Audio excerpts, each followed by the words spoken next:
How to remove indent in Google Docs. So in this video today we are going to learn about the perfect method. So let's start with the video, guys. And before we start, if at the end if you like this video, hit the like button, subscribe my channel, and don't forget comments below. So let me start with the video.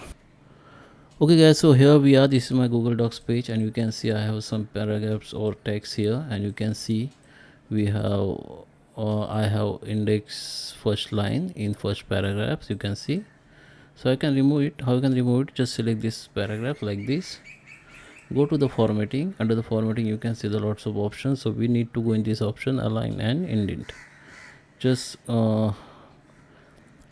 take over your cursor on this, and just you can see this side option. Just scroll down, just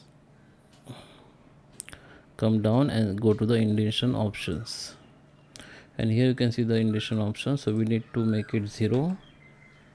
It is already 0, so you make it 0. If you have another, if you have numbers here, then just make it 0. Then click on first line, none here, and just apply.